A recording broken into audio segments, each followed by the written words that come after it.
Hey everyone, welcome back to the deep dive.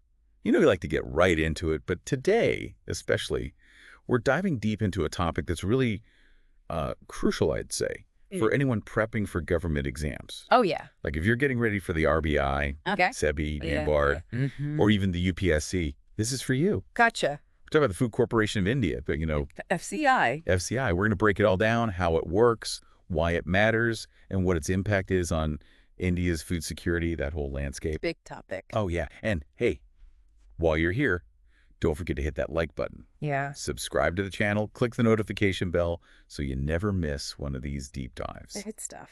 Okay, out onto the good stuff. Yeah. Quick note, though, there wasn't a new explainer published today. Oh. So we're going to be looking at a particularly insightful piece from November 23rd, 2024. Okay. So tell me, for those of us who are gearing up, getting ready for these exams, Yeah. what is the FCI?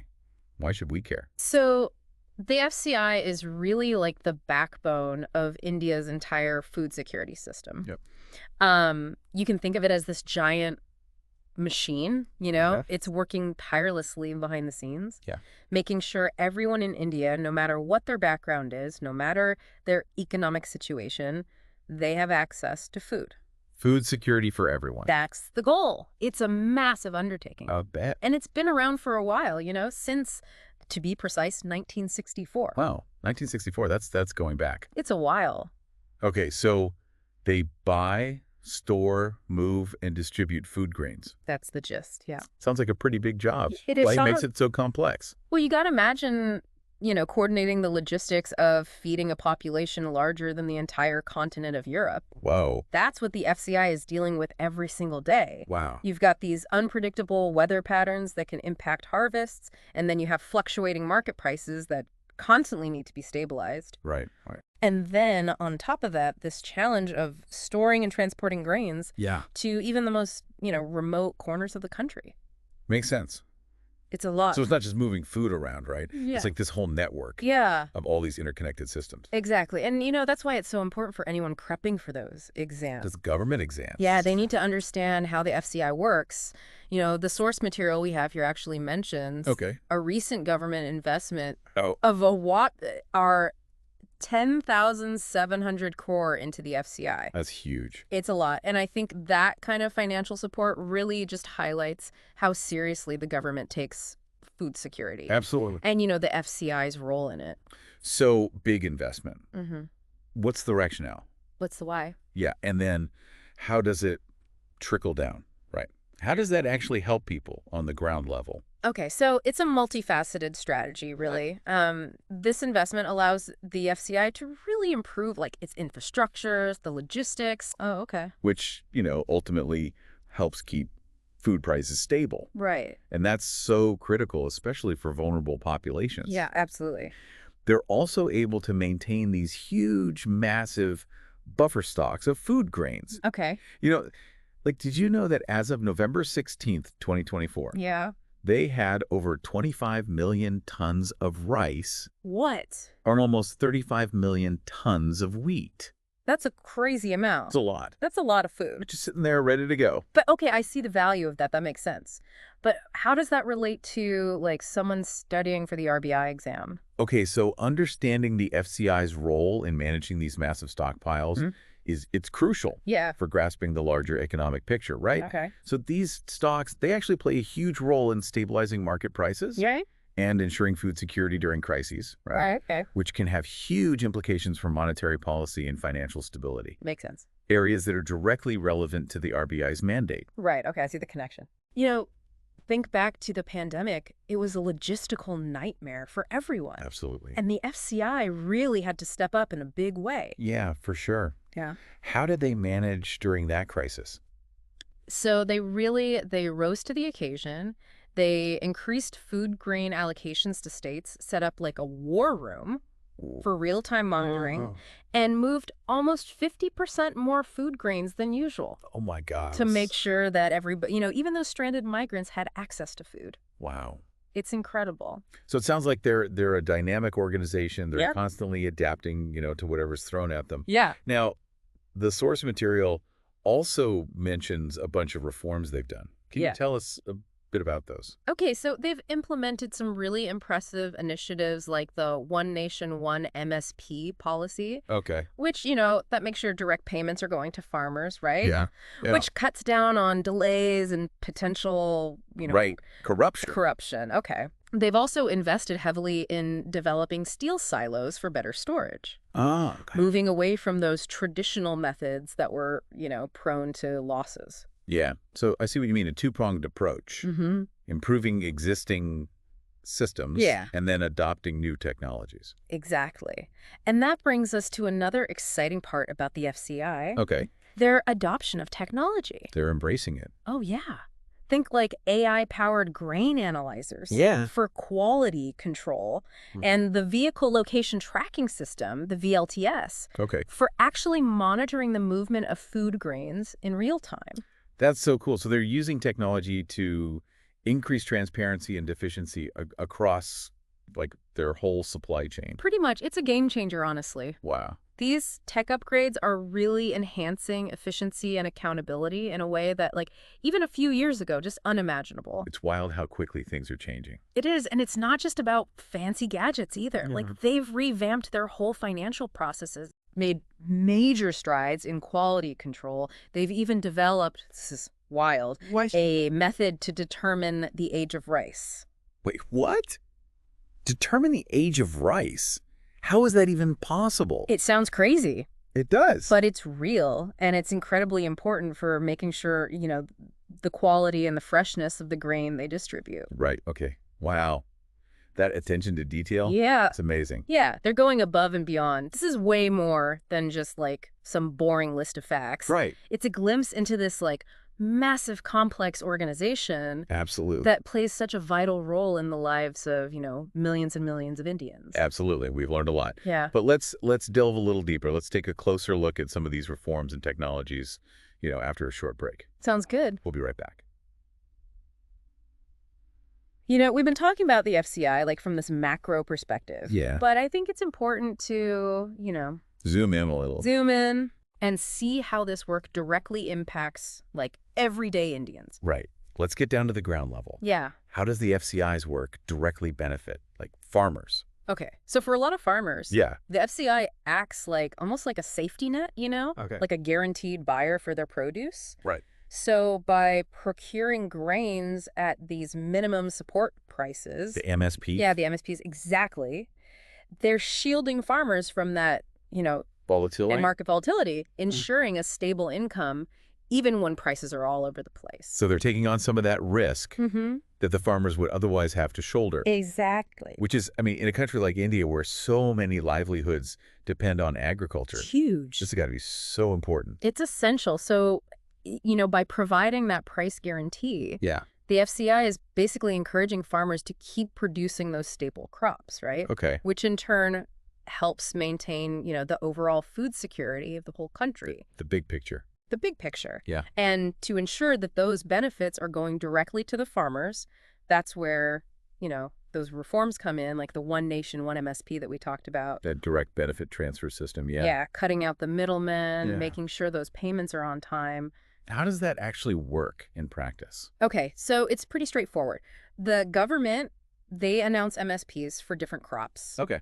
before the sowing season. Right. Then farmers can sell their harvest to the FCI at those prices, at those predetermined prices. Gotcha. And to make it convenient, FCI actually sets up these procurement centers Oh, right. all across the country. So if market prices crash, farmers know they've got this option to sell to the SCI. Exactly. It's like a safety net. That's a really powerful tool for protecting their livelihoods. Big time. But, okay, so that's one side of the equation. How does the FCI then ensure that those food grains get to the people who need them? Okay, so that's where the public distribution system comes into play. The PDS, so it's this massive network of fair price shops Okay. across India. Right. And they distribute subsidized food grains to low-income households, Okay. making sure that they have access to, affordable nutrition.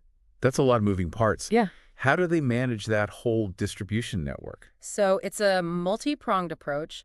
Tech plays a big role. Remember we talked about that NABARD portal? Yes. It helps track the movement of grain through that whole network, identifying like any bottlenecks or delays. Oh, okay. They also work closely with state governments Okay. to monitor those shops and address any issues. So it's a collaboration Yeah, using technology to support it. exactly. It's amazing how much work goes into making sure that that food gets to the people who need it. Oh, yeah. But it's not just about quantity, right? No. What about the quality? The nutritional quality, right. Yeah. So the FCI has actually been pretty proactive in promoting the distribution of fortified rice through the PDS. Yeah. So fortified rice is enriched with essential vitamins and minerals. Okay. And it's aimed at tackling micronutrient deficiencies Oh, wow. that are prevalent in a lot of parts of India. So it's not just calories. It's like, good nutrition. Yeah, it's about like supporting well-being, Absolutely. That's a really holistic approach. It is. But, while the FCI is doing some incredible work, it's important to remember that they're operating in this really complex, constantly evolving landscape. Right.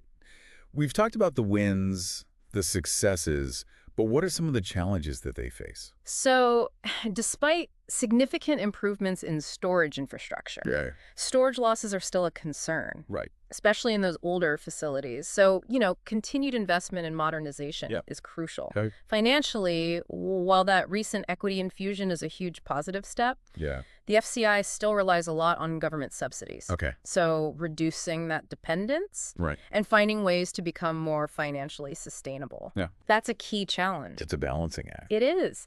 And then you've got those external challenges like climate change, unpredictable weather patterns, things like that, that can really impact crop yields and procurement costs. I hadn't thought about that. So the FCI needs to be, adaptable. Agile, adaptable for sure. Wow, they've got a lot on their plate, it sounds like. They do. But their commitment to, modernization, technology, seems like they're in a good position. Yeah, they're moving in the right direction. Yeah. But as we look towards the future, how can they further strengthen their role? What should their priorities be? So, in my view, continued investment in modernizing that storage infrastructure is key. Okay. Minimizing those storage losses Yeah. not only saves money, but ensures every grain reaches, where it needs to go. The people who need it most. Exactly. Strengthening those digital capabilities is another priority. More data. Data. The more data they have, the better they can forecast demand. Optimize their logistics, respond effectively to, unforeseen events. Right. Okay. Anything else? Yeah, fostering closer collaboration with state governments and other stakeholders is essential.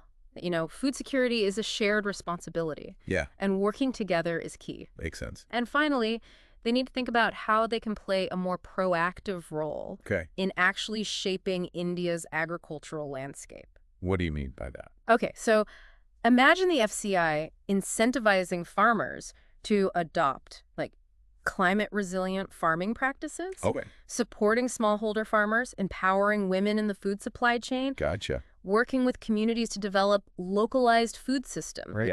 Systems that are sustainable, Yeah.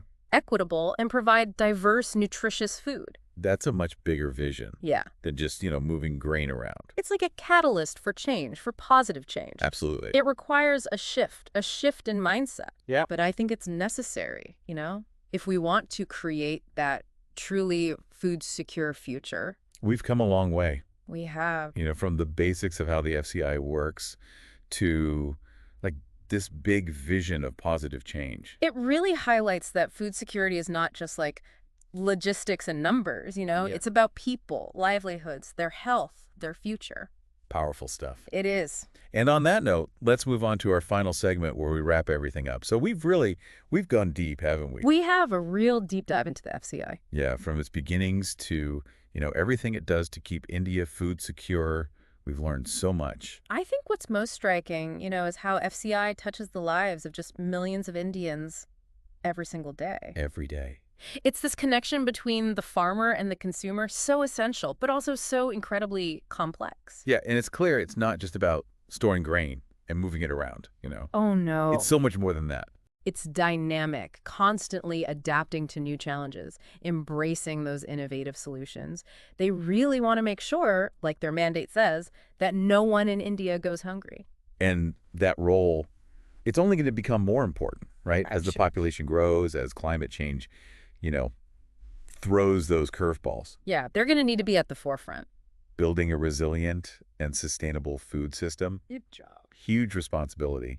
But it seems like they're ready to handle it. They're in a good position. From what we've seen, their commitment to modernizing, adopting technology, working with, everybody, it's good. Yeah, collaboration is key. It's a reminder that food security, we can't just take it for granted. No. It needs constant attention, innovation, that collaborative approach. We all have a role to play, right? I think so. Whether it's supporting sustainable farming, minimizing our own waste, even just being mindful of what we consume. Absolutely. As we wrap up, I want to leave our listeners with something to think about.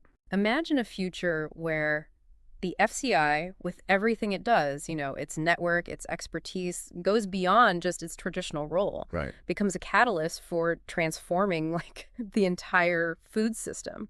That's an interesting thought. What would that look like? So imagine FCI taking a more active role, right? Yeah. Promoting sustainable agriculture. Okay. Empowering smallholder farmers. Supporting women in the whole supply chain. Wow. Imagine them working with communities to create localized food systems, Yeah. that are resilient, equitable, prioritize, a variety of good, nutritious food. That's a big vision. It is a vision where they're not just providing food security, but driving positive change across the entire agricultural landscape. It's a challenge, but a good one. A challenge worth embracing. And, who knows, maybe one day, thanks to FCI and others like them, food insecurity will just be a distant memory. A world without hunger. That's something worth striving for. Well, thanks for joining us for this deep dive into the Food Corporation of India.